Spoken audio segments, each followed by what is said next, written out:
Hello students, welcome back to my YouTube channel. I am going to teach you class 11th first chapter The Portrait of a Lady written by Khushwant Singh.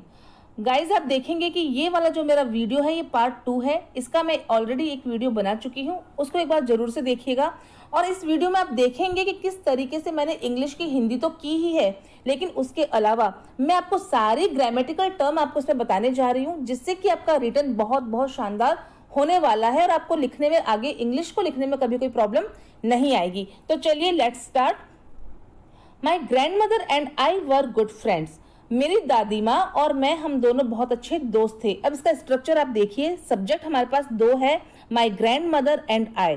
That's why in this sentence the helping verb will be were, क्योंकि हम जानते हैं कि वर किसके लिए आता है, plural subjects के लिए.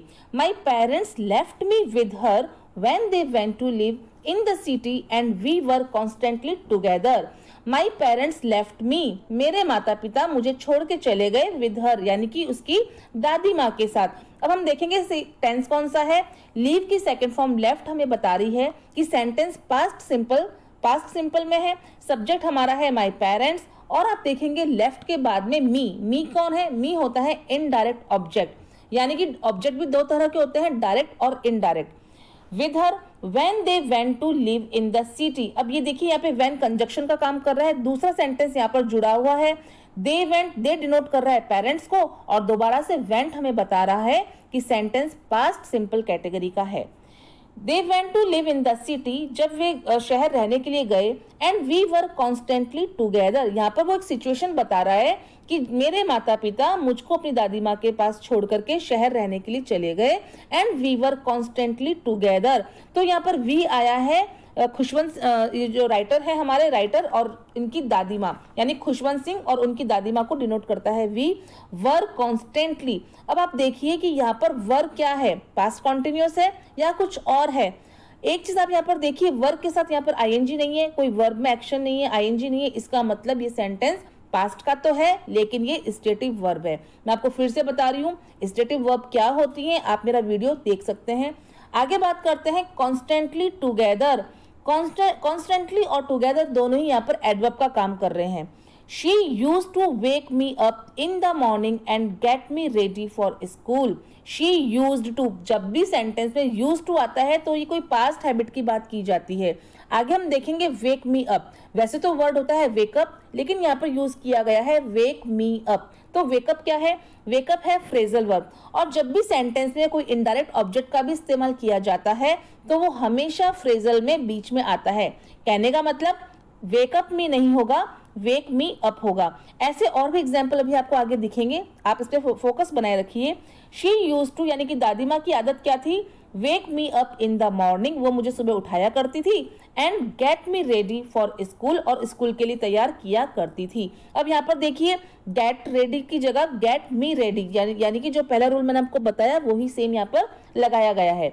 She said her morning prayer in a monotonous sing song while she bathed and dressed me in the hope that I would listen and get to know it by heart. She, यानी कि दादी माँ कहती थी, या दादी माँ क्या करती थी, हर मॉर्निंग प्रेयर, वो क्या गाती थी, सुबह की प्रेयर करती थी. इन अ मोनोटोनस सिंग सॉन्ग. अब यहाँ पर प्रेयर की क्वालिटी बता रही है, क्या है उसका एडजेक्टिव, मोनोटोनस, यानी कि बहुत ही बोरियत तरीके से वो गाया करती थी.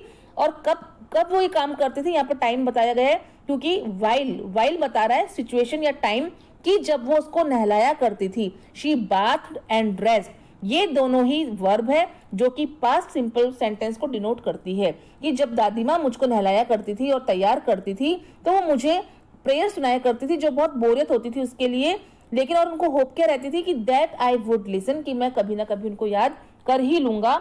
And get to know it by heart, बहुत दिल से मैं उनको याद कर लूंगा. आई लिसन, मैं सुनता था. अब देखिए जब भी वर्ब में ईडी लगता है it means sentence past simple category का है, क्योंकि पास्ट सिंपल सेंटेंस की या पास्ट सिंपल टेंस की पहचान होती है कि इनके अंदर वर्ब की सेकंड फॉर्म का इस्तेमाल किया जाता है. I listen because I loved her. अब देखिए रीजन दिया है उन्होंने कि because I loved her voice, मुझे उनकी आवाज अच्छी लगती थी. पूरी स्टोरी पास्ट में चल रही है, इसलिए यहाँ पर लव की जगह लव्ड का इस्तेमाल किया गया है. लेकिन आगे और कंडीशन क्या है, but never bother to learn it, लेकिन उन्होंने अपने आप को कभी भी उसको याद करने के लिए परेशान नहीं किया। तो आप देखिए listened and loved or bothered. Then she would fetch my wooden slate which she had already washed and plastered with yellow chalk, a tiny earthen ink pot and a red pen, tie them all in a bundle and hand it to me. ये sentence हमें उन दादी माँ की आदत बता रहा है, जो उनकी हैबिट थी, जो उनका डेली का काम था, ये वो शो कर रहा है पास्ट के अंदर। देन शी वुड, इसके बाद, यानी कि जो मुझे तैयार करती थी उसके बाद वो क्या करेगी, वो करेगी she would fetch my wooden slate. ये बात फ्यूचर करेगी, मतलब वो स्लेट लेकर के आएगी। बात बोलने में जरूर फ्यूचर लग रही है लेकिन सेंस पास्ट का आ रहा है, इसीलिए यहाँ पे विल की जगह वुड का इस्तेमाल किया गया है। और जब भी सेंटेंस में वुड लग जाता है तो हेल्पिंग मेन वर्ब हमेशा फर्स्ट फॉर्म में ही रहती है। देन शी वुड फैच, अब यहाँ पर देखिए फैच की फर्स्ट फॉर्म फैच ही है। फैच का मतलब लेकर के आना। क्या लेकर के आएंगी वो, ऑब्जेक्ट क्या है, माई वुडन स्लेट। अब यहाँ पर ऑब्जेक्ट है my wooden slate which she had already washed. अब यहाँ पर विच क्या बता रहा है, स्लेट के बारे में बता रहा है, जो क्या है उन्होंने क्या कर रखा है उसको, शी हैड ऑलरेडी वॉश्ड, यानी कि उसको ऑलरेडी उन्होंने धो रखा है। यहाँ पर मैं आपको 2-3 बातें और बताना चाहूंगी।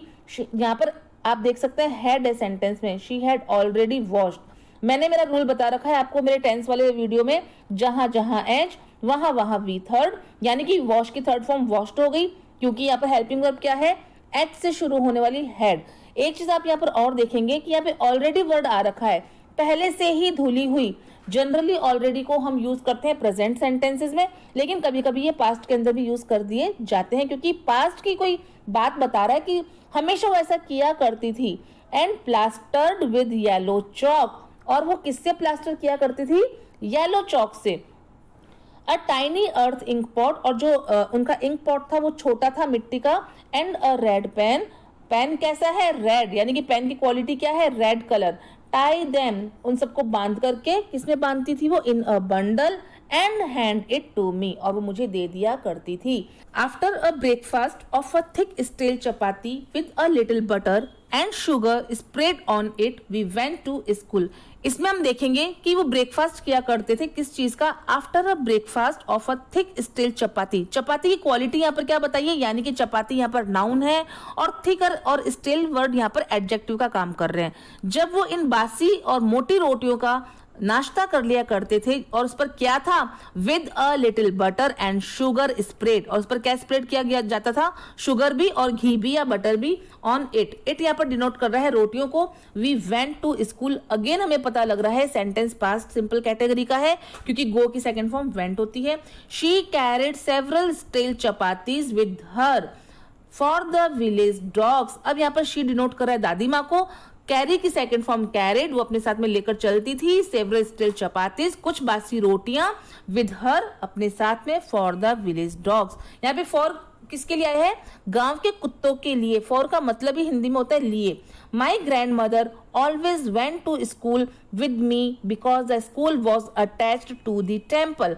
यहाँ पे सब्जेक्ट है माई ग्रैंड मदर, यहाँ पे फिर से ऑलवेज का यूज किया गया है, और ऑलवेज यहाँ पर एडवर्ब का काम कर रहा है, क्योंकि वेंट मतलब वो क्या करती थी, वो स्कूल चलती थी और हमेशा हमेशा चला करती थी, हमेशा उनके साथ में आती थी। विद मी बिकॉज, यहाँ पे रीजन है, the school was attached to the temple. School कैसा था, जुड़ा हुआ था मंदिर के साथ में।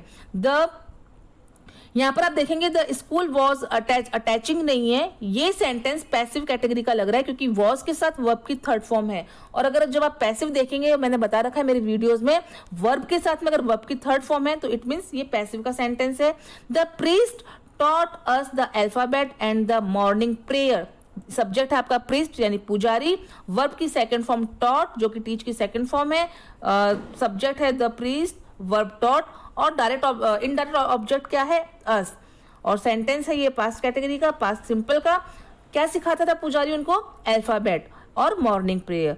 While the children sat in rows, जब बच्चे एक लाइन में बैठ जाया करते थे। On either side of the veranda, veranda या बरामदे के एक दूसरी तरफ जब बच्चे लाइन बनाकर बैठ जाया करते थे। सिंगिंग द अल्फाबेट, वो अल्फाबेट को गाते थे या याद करते थे। और the prayer in a chorus, chorus यानी ग्रुप के अंदर वो प्रेयर किया करते थे।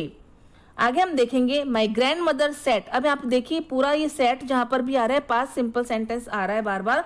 माई ग्रैंड मदर सेट इनसाइड, जो उनकी दादी माँ थी वो भी बैठा करती थी इनसाइड, अंदर की तरफ, एंड रीडिंग द स्क्रिप्चर्स, और वो क्या पढ़ा करती थी, धार्मिक किताबों को पढ़ा करती थी। इस सेंटेंस को एक बार फिर से देखेंगे। यहाँ पर हम देखिए सब्जेक्ट के बाद में वर्ब है सेट, जो कि सेकंड फॉर्म है सिट की, और इनसाइड के बाद में एक और वर्ब लगाई गई है रीडिंग, रीड में आईएनजी। जब भी एक सेंटेंस के अंदर दो मेन वर्ब का इस्तेमाल किया जाता है तो दूसरी मेन वर्ब में हमेशा आईएनजी लगता है। ये भी एक ग्रामेटिकल रूल है। When we had both finished, अब यहाँ पे क्या कंडीशन बता रहे हैं कि जब हम दोनों ही अपना काम फिनिश कर लिया करते थे। अब आप देखिए यहाँ पर फिर से जहां जहां एच वहां वहां वी थर्ड का इस्तेमाल किया गया है। हैड के साथ में फिनिश की third form finished. We would walk back, तो हम क्या करेंगे, वापस घर की ओर चले जाएंगे टुगेदर, साथ साथ। अब ये देखिए वी सब्जेक्ट है, वुड हेल्पिंग वर्ब है, और वुड के साथ में वर्ब की फर्स्ट फॉर्म आएगी walk. Back together, back together यहाँ पर ये एडवर्ब का काम कर रहा है। मैं ऊपर भी बता चुकी हूँ टुगेदर कौन होता है, एडवर्ब होता है। दिस टाइम, इस समय, द विलेज डॉग्स, यहाँ पे सब्जेक्ट कौन है, द विलेज डॉग्स, जो कि प्लूरल है। वुड मीट, अब यहाँ पे कोई फर्क नहीं पड़ता है कि सब्जेक्ट डॉग है या डॉग्स है, चाहे सब्जेक्ट डॉग सिंगुलर हो या प्लूरल हो, हमें हेल्पिंग वर्ब वुड लगा सकते हैं, सभी के साथ कॉमन रहती है। और वुड के बाद में मीट वर्ब की first form. The village dogs would meet us, क्या कह रहे हैं, जब हम जाएंगे तो कौन मिलेगा उनको, गांव के कुत्ते हमें मिलेंगे। एट द टेम्पल डोर, जगह कौन सी है, कहां पर मिलेंगे वो, मंदिर के दरवाजे पर। They followed us to our home growling and fighting with each other for the chapatis we threw to them. They यहाँ पर डिनोट कर रहा है डॉग्स को। दे फॉलोड अस, वे हमारा पीछा करेंगे। देखिए फॉलो में ईडी लगा हुआ है, वही हम कह सकते हैं पास्ट सिंपल ये टेंस है। और यहाँ पर अस जो कि इनडायरेक्ट ऑब्जेक्ट है। They followed us to our home, वो हमें घर तक पीछा करेंगे हमारा, और साथ में क्या करेंगे, एक्शन क्या रहेगा उनका, ग्रोलिंग एंड फाइटिंग, वे आपस में गुर्राएंगे, लड़ाई करेंगे। विद ईच अदर, एक दूसरे के साथ। किसके लिए, रीजन क्या है, किस चीज के लिए वो लड़ रहे हैं, चपाती के लिए लड़ रहे हैं, इसलिए हम चपातीज के आगे फोर लगाएंगे, for the chapatis we threw to them. Them, throw की सेकंड फॉर्म थ्रू, तो सब्जेक्ट है यहाँ पे वी, वर्ब है threw, to them object. I hope guys आपको ये वीडियो समझ में आया होगा। काफी चीजें मैंने इसमें आपको क्लियर करने की कोशिश की है। अगर आपको इसी तरीके से इस लेसन को समझना है, और समझना ही नहीं, ग्रामर को भी समझना है, तो मेरे साथ बने रहिए। बहुत जल्दी मैं आपको इसका तीसरा पार्ट आपके लिए मैं लेकर के आऊंगी। So thanks for watching.